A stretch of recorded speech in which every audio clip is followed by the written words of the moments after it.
శారదాదేవి ఆలయం వద్ద బుధవారం మహిళలు వేద పండితుల సమక్షంలో కుంకుమార్చన కార్యక్రమాన్ని నిర్వహించారు. ఈ కార్యక్రమంలో మహిళలు ప్రత్యేక వస్త్రాల అలంకరణలో భారీగా తరలివచ్చి పాల్గొన్నారు.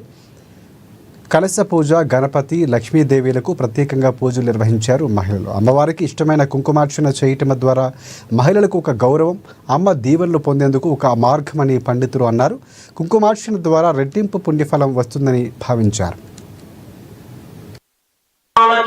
కొందరు అవసరం పడుతుంది. కర్మల పాత్రనే పెద్దది.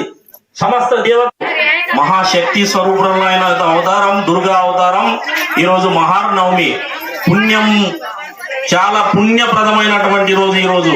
ఈ రోజు కుంకుమార్చనలో కార్యక్రమంలో పాల్పంచుకున్నటువంటి మాతలందరికీ కూడా అమ్మవారి కృపా కటాక్షాలు ఎల్లవేళలా ఉండి సమస్త గ్రామ ప్రజలందరూ కూడా సుఖ సంతోషాలతో ధనం, ధాన్యం, పశు పక్షాది సమస్త పుత్ర పౌత్రాభి అభివృద్ధి చెంది సమృద్ధిగా వర్తిల్లు ఈ రోజు అమ్మవారి కృపా కటాక్షాలను అమ్మవారు అందిస్తుంది. కాబట్టి అందరూ కూడా భక్త మహామనులు సకాలంలో ఇచ్చేసి ఈ సమయాన్ని వృధా చేసుకోకుండా ఈ కుంకుమార్చన యొక్క కార్యక్రమాన్ని విజయవంతంగా